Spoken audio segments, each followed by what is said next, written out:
People do not understand how hard it is to stream. Live from Animated Studio 6A in the live online begging capital of the world, it's the Damn Tonight Show with tonight's guests, Jackie Venson and Reenie Collins. Now, here's your host. I thought he gave up, Colin McDonald. Hello and welcome to Daily House Music. My name is Colin McDonald and this is the Damn Tonight Show. Now, it turns out in 2020, Austin downtown outdoors looks like 2019 Austin indoors for most local shows. Empty. Some restaurants and bars in Austin's entertainment district actually went so far as to board up their windows. It is an odd way to see a city that's usually bustling. 6th Street in downtown is boarded up. Mopac almost completely clear of all traffic. Parking lots of normally busy restaurants empty, and no one seated inside. But those eerie scenes are inspiring some local artists. So let's do a tour of the street art going up on 6th Street where these buildings have been boarded up. Guy working there. There's a bunch of stuff over there where there's boards. I live right there. Now, special thanks to Dave Blue from Spot Collar for that video there at the end. There's some really beautiful stuff happening in the midst of this pandemic, and I swear we'll get to that. But first, let's jump right into the top 10 things we've learned about live streaming this year. Number 10, as Jackie said at the top of the show, live streaming is hard. Number 9, as it turns out, it wasn't that people didn't have cash to tip you at the bars, it's because they don't like you. Number 8, streaming in front of a bookcase doesn't make you look educated. It makes me think you want me to think you are. Number 7, DJs owned us again. In a bar on 6th Street or a live stream during quarantine, nobody wants your green eggs and ham. Number 6, clean your house. Number 5, some of you really do need the flashing lights and multitude of distractions a shot bar brings to even sound passable. Number 4, covers aren't that impressive when my favorite streaming service is a voice command away. Number 3, whatever you were making playing live is probably what you're going to make on live streaming. So if you're good, you're good. If you're not, HEB is hiring. Number 2, a lot of you have instruments above your skill level. And the number one thing we learned about live streaming this year, sound people. Remember them when this is over because you need them. You sound terrible. In other heartbreaking news, John Prine passed away last week. And unfortunately, local musicians pounced on the opportunity to make some cash. Countless live streaming of Prine covers with the performer's Venmo or PayPal in the corner. It's just wrong. Prine was lots of people's favorite songwriter and even more people's favorite songwriter since his death, because that's how that works. I bet half y'all can't even name 5 songs. Now, Prine was known for his wordplay and humor and had an incredible career, known to many as the Mark Twain of songwriting. But let's be honest, you haven't read Twain either. Now, Prine was an Army veteran, discovered by Chris Christopherson, and during the 80s, instead of using a gated snare drum and relying on the Fat Cat record labels, Prine formed Oh Boy Records through friggin' crowdfunding in the 80s. Maybe research the dude before you use his name and his songs to make a quick buck. Now, Austin Music and John Prine are very, very different, of course. One is overly respected for accomplishments way back in the 70s, a ghost of their former selves, and routinely goes to Nashville to die. And the other is John Prine. In other news, Matthew McConaughey hosted some bingo and everybody went nuts. We got an I-24. Oh! Richard Blatch is waving a hammer up high. And when bingo was called out, that lucky winner got to ask the Academy Award-winning actor a question. While our very own Bill Ogden has been hosting bingo for over 3 years in Austin and is far more entertaining.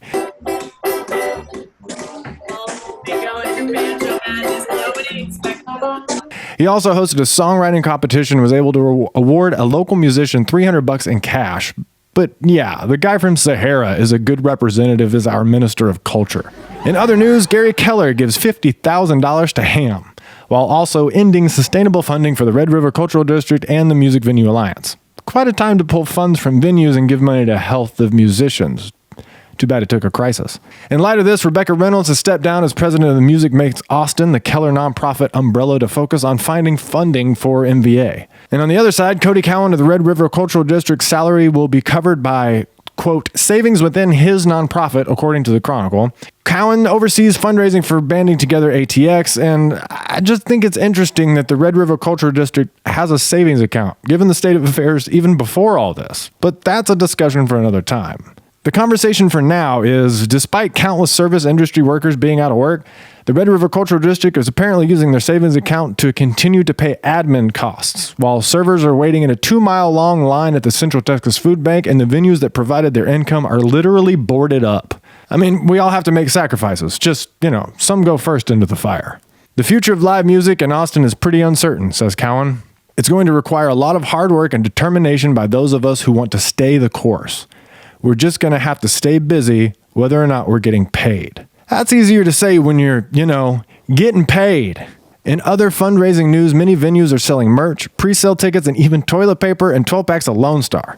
Mohawk is offering guest spots and accepting donations. Oh, the irony of the Mohawk and suggesting donations. $5 or a can of food means something different now, doesn't it?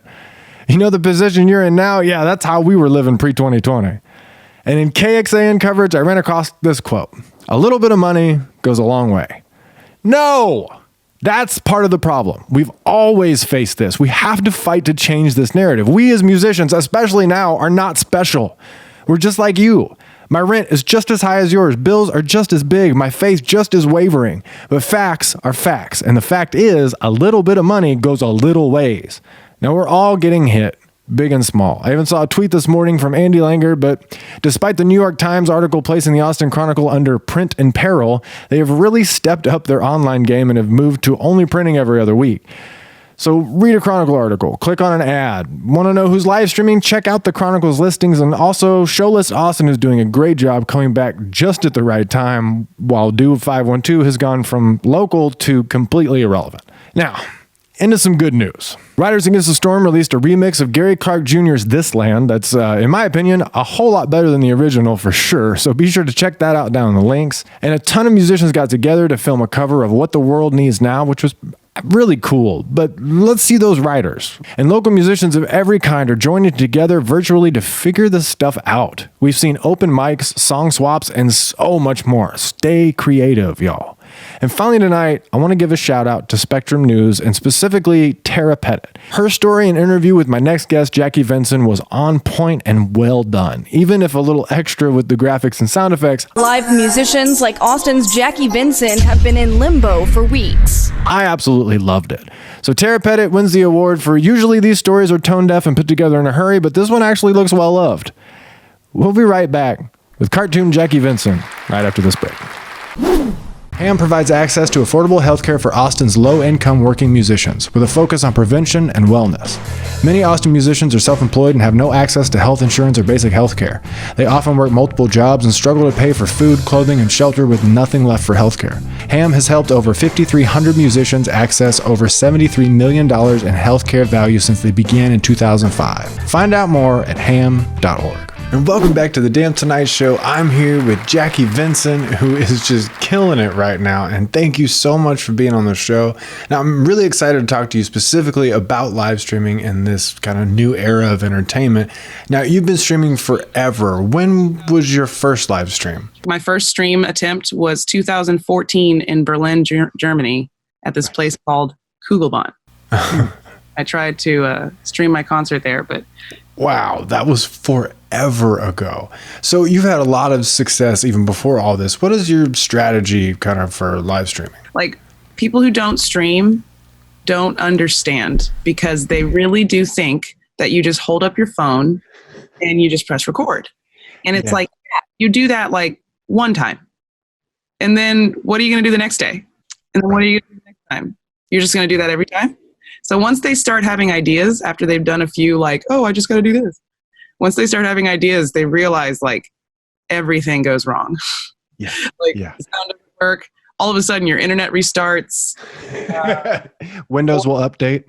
Your phone starts to update. You press OK on live stream and you accidentally press OK on update. Let's just jump right into that then. You've been doing this for a long time, and now everybody's doing it. Yeah, which is okay. I mean, it's no problem. It's great, but like we get to look to you to go, this is how this works, because, and yours isn't overproduced. Like I just interviewed Louis. We tried to overproduce it, and then it didn't do as well. Right. I'm serious. We tried. Yeah. We went out and bought this hardware streaming device. It's like its own thing. It has its own storage. You can stream videos from literally it. And you don't even, all you need is like an iPad app or an iPhone app to just press record basically and tell it to go to. But it like handles it, has its own hotspot, right? We bought that. And it also does multi-streaming. You can stream to YouTube, Facebook, Twitch, all at the same time. And I was like, holy shit. So we bought that 2 years ago, man.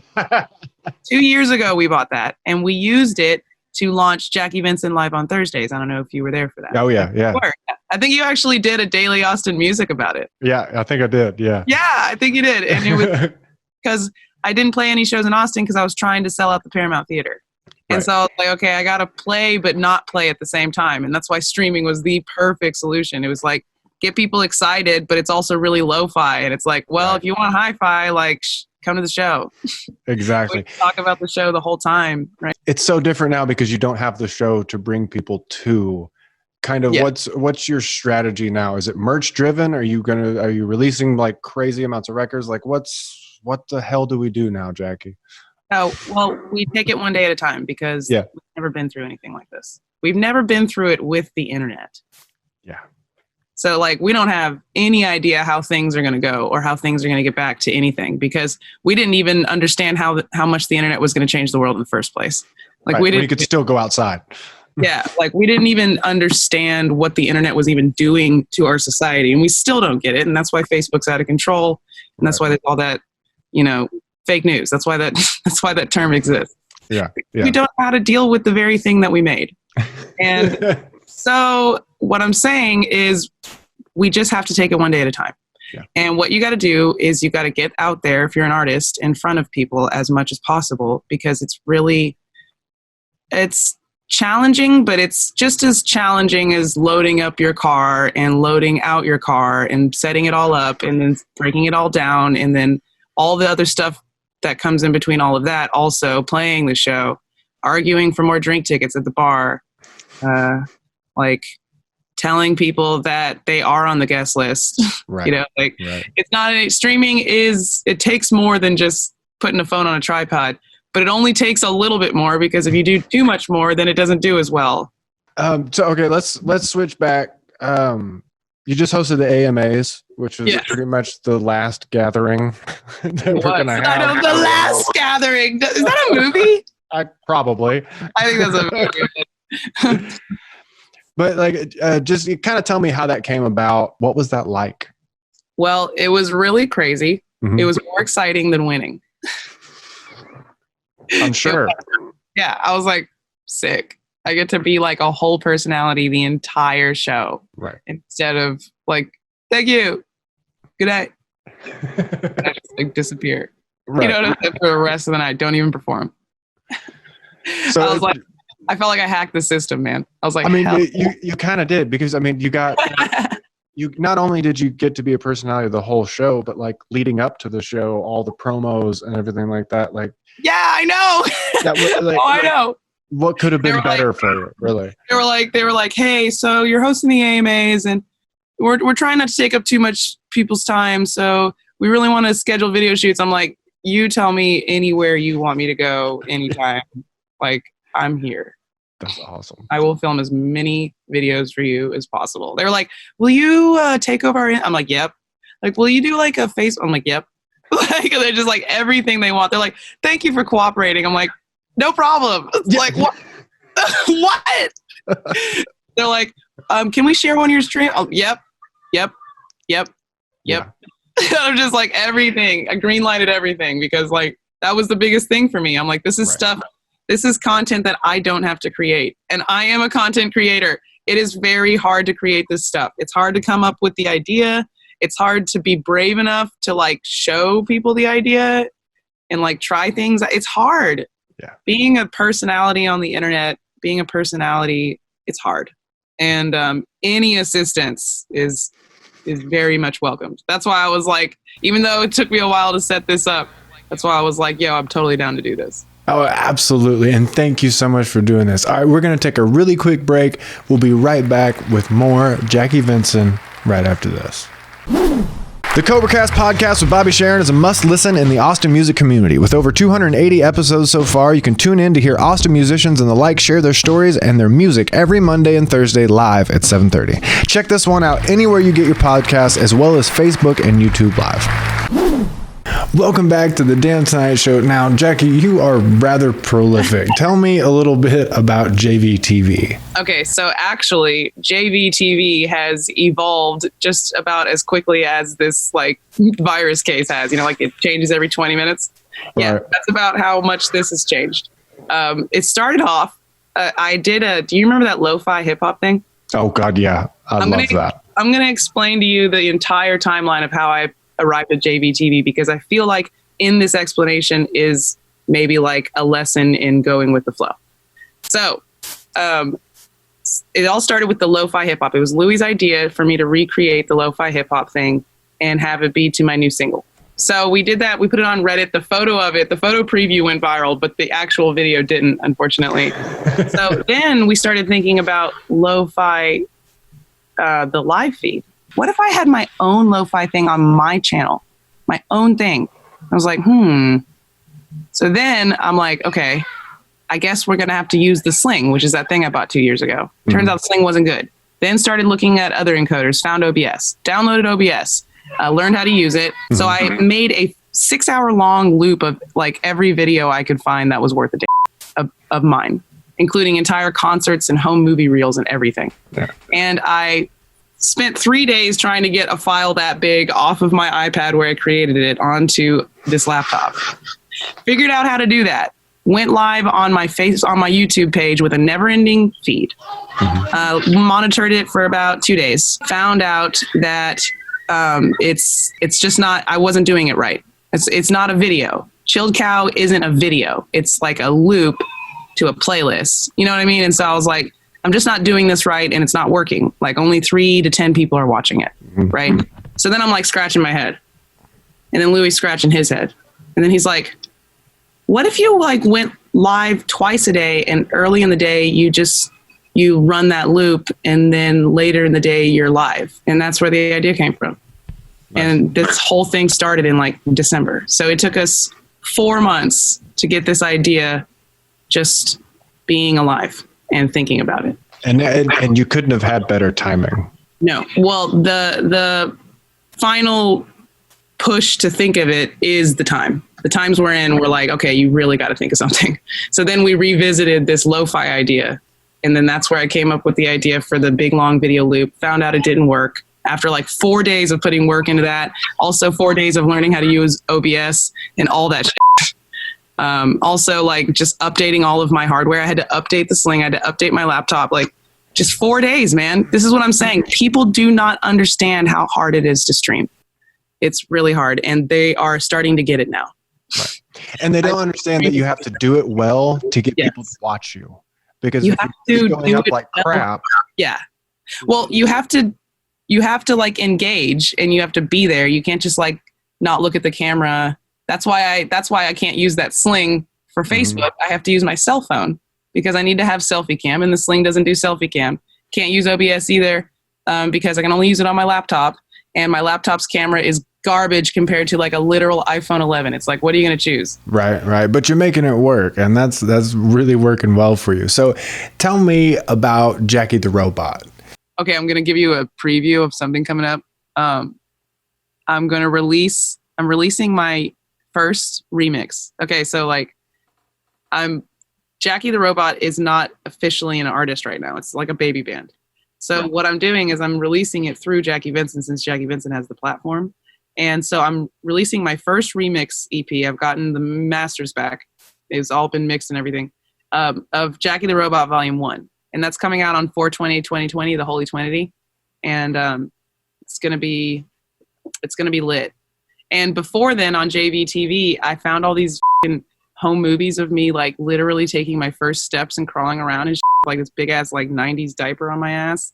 And like I put those to the remix. So you like get to hear the remix. There's like this one of my brother at like age 5 in kindergarten doing like a line dance with his whole class in like a cowboy uniform. It's crazy. It's like the remix is 30 minutes. So it's 30 minutes of like birthday parties and field days and first steps and like diapers and toddlers, but like me and my sister and my brother. That's awesome. I'm really looking forward to the just everything you got going on, because you're one of the people I'm excited to see how you handle the next 6 weeks of how much content can we make. And not only, we don't have to release it all now, but like we're going to have, if everything goes back to normal May 1st, you could have this treasure trove of content to just walk around and go promote and do all this stuff. And like, I know. I'm just excited to see what people do and how we take advantage of the situation. You know? Yeah, I'm excited for it too, because if I don't feel excited, then I start to think about how scary it is, and then I start to freak out. So I have to be excited, because the only other option is to freak out. And so I'm like, you know what? I'm just going to choose to be stoked, because like the reason why I'm going to choose to be stoked is because no matter how you react to it, it's happening. Yeah. So first of all, you can't change it. You have no power to change it. Like literally nobody. Your reaction. You love it. Or you can choose love or choose hate. Yeah. The only power you have right now is to choose how you react to it. So like figure out which one is more or less toxic in your life, whichever reaction, and choose that one, please. And what I'm saying is, like, since we're all going through it, that means we're all going through it in so many unprecedented situations. This is going to be something that we like tell our grandkids about, like, oh, I'll tell you exactly how it was. It was crazy. Like, we're going to learn from it. Things are going to change, sometimes for the worse, but also sometimes for the better. Mm-hmm. Things are going to change. Like, the environment is really, really happy right now. Yeah. The earth is very happy right now, which is nice. My anchor on this whole thing and how I'm kind of staying sane is the whole world is dealing with this. Yeah. We're together. We did it. Cool. Like we're in it. We're all here, and we can still talk to each other. Imagine if we didn't have the internet and we were going through this. Holy shit. No, there'd be riots in the streets already. I know, right? Thank you for being on the show. So thank you for being a cartoon, and thank you, like, seriously, thank you for keeping the vibes positive on your live stream, because I will continue to do so. Thank you so much. We'll be right back with Reenie Collins right after this message. Austin Uncharted is a live studio performance series featuring Austin bands and musicians recorded and filmed at King Electric Recording Studio. Featuring artists like Trouble in the Streets, Aubrey Hayes, Lowen, Jake Lloyd, and so many more. Watch a session and check it out. New bands every 3 weeks, Thursday at midnight, and you can follow their page and be the first to see what's coming up next. Hello and welcome to Daily Austin Music. My name is Colin McDonald, and this is Damn Senior, Daily Austin Music single review. And today we're taking a listen to the new single by Dr. Joe, Believer. This thing starts off with a funky whirly groove and just goes into a nice tambourine thing where the vocals come in and just burst into a tight groove with a nice catchy melody and plenty of harmonies, make it singable for anyone. Dr. Joe is the kind of musician that makes me want to go play music. Now, I love the way he brings the piano in the groove, but then features it heavily in the middle breakdown. This is an interesting arrangement for sure, with a great build out of the breakdown section into a groovy piano break. But the best part to me were the keys during the big chorus at the end, when the whirly just lays down some really unique licks. It's so great to see the evolution of Dr. Joe's sound, from the straight soul of Good Days to the very consolers of the lonely Tell Your Mother. Believer is absolutely the best effort so far. I reached out to Joe to ask him when we can expect some new music, and while everything is up in the air now, the EP is planned for the summer and the LP was planned for fall. We'll have to wait and see how this all shakes out. So be sure to buy, share, and stream the single wherever you can, and let me know what you think of this thing. Just one dude, and this is, like my opinion, man. We'll be right back after this. Hello and welcome back to the Damn Tonight Show. I am here with Reenie Collins from HAAM, and Reenie, just first of all, thank you so much for being on the show. And I guess the first question we need to ask, as always, is how are you? How are you doing? Well, I think like everybody is, we're in crisis mode, making decisions, changing things, looking at things. But I think, lucky for me,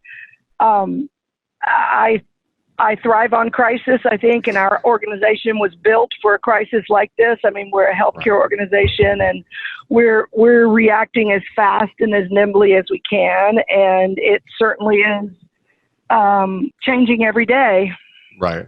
And correct me if I'm wrong, but I think like HAAM has already been giving out money and like assistance to people, correct? Yes, when we first saw this happening and South by had canceled and then all the COVID stuff really looked like it was hitting, we realized that people were going to need help sooner rather than later. And so we got with our board and we reallocated some funds to be able to give out assistance for food and prescription medicine. It's not enough. It's not a huge amount, but it's better than nothing. And we are working as fast as we can to look for other ways to supplement that, as well as looking, to ensure not only just HAAM, but our whole Austin music community is being considered as a priority with all of the packages and ideas and things that are coming up, for relief, because we're all in the same boat. And for HAAM too, because I know y'all are losing opportunities to raise money through all of this. How are you kind of dealing with that? So we immediately realized that between now and May, we're probably out, over $400,000 in planned events and donations that we had scheduled, which is a big hit. But we are quickly trying to pivot and figure out, ways that we can make that up or change certain things to keep doing what we're doing. And we're really, of course, I'm always going to talk about what HAAM does because I love what we do and I'm our CEO and that's what I do. But we're no different than any other nonprofit or charity or anybody. I mean, we're all hit. Yeah. And so we're trying to figure out, what do we do? Who do we collaborate with? Who do we partner with? How can we do this instead of that? And so we do have some ideas and some things that we're hoping, will come through. And lucky for us, we have a great board. And, the thing that I'm most concerned about, to be honest, Colin, is that as this progresses, and it is going to progress, if I'm wrong, tell me I'm wrong later, and I'll be glad to be wrong. But this is going to hit our healthcare community hard, and people are going to have medical needs, and musicians are going to be, sick, and they need to keep their insurance, and they need access to insurance, or if they don't have it, they need access to care. And so we know that our job is only going to get harder and bigger and more important.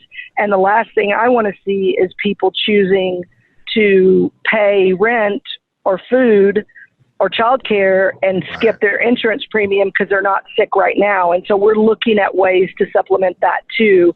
I don't have all the answers yet, but I've been on the phone. I'm like just nonstop.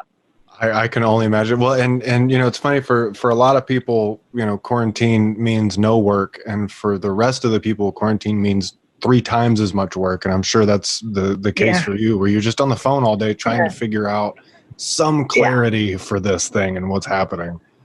Sure. Well, and the thing about our music community, and this is what I've been saying over and over to everybody, is Austin, we built our cultural identity on music. Our economic engine is a huge driver from live music. Every politician, every cause, every natural disaster, everything that happens, people immediately look to the music community and say, oh, would you, we want to play music to help us raise money. We want you to donate your venue. We want you to do all of this. And now is the time for us to not forget our music community, because they're hurting, and they're hurting bad.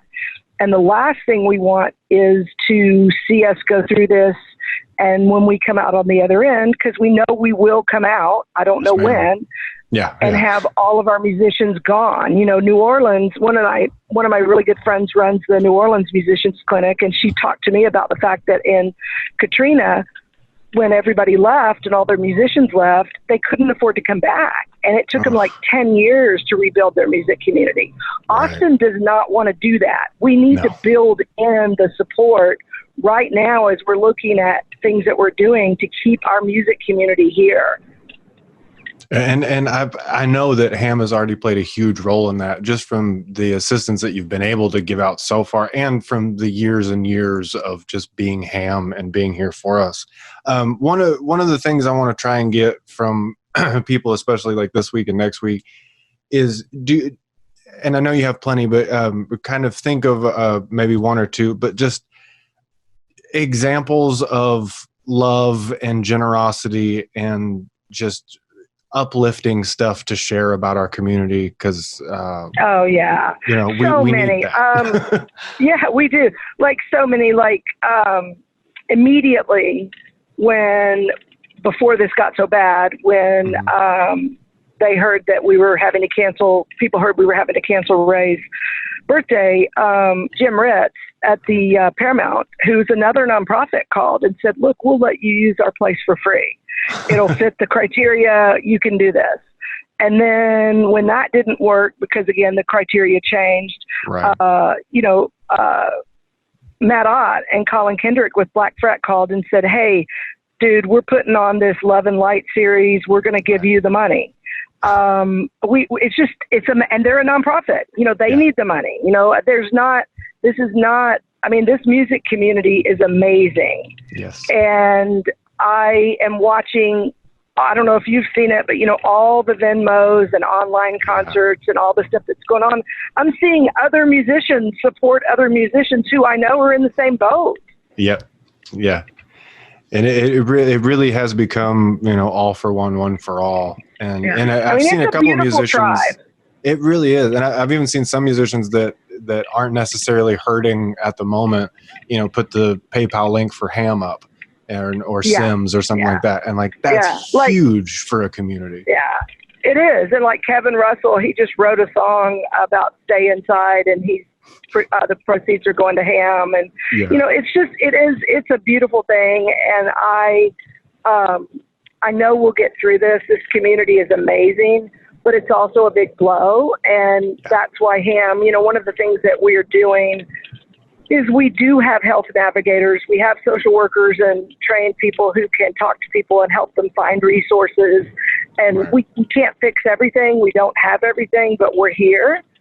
And also our website, myham.org has tons of resources on it, and we're updating those twice a day probably. Wow. So, I think we're all in the same boat. Nobody really knows. Right. But my biggest concern is that, people know that we're going to all try to work together and find those resources. But, I had Colin, when a week ago when everybody was saying they're going to go, on stay in shelter in place.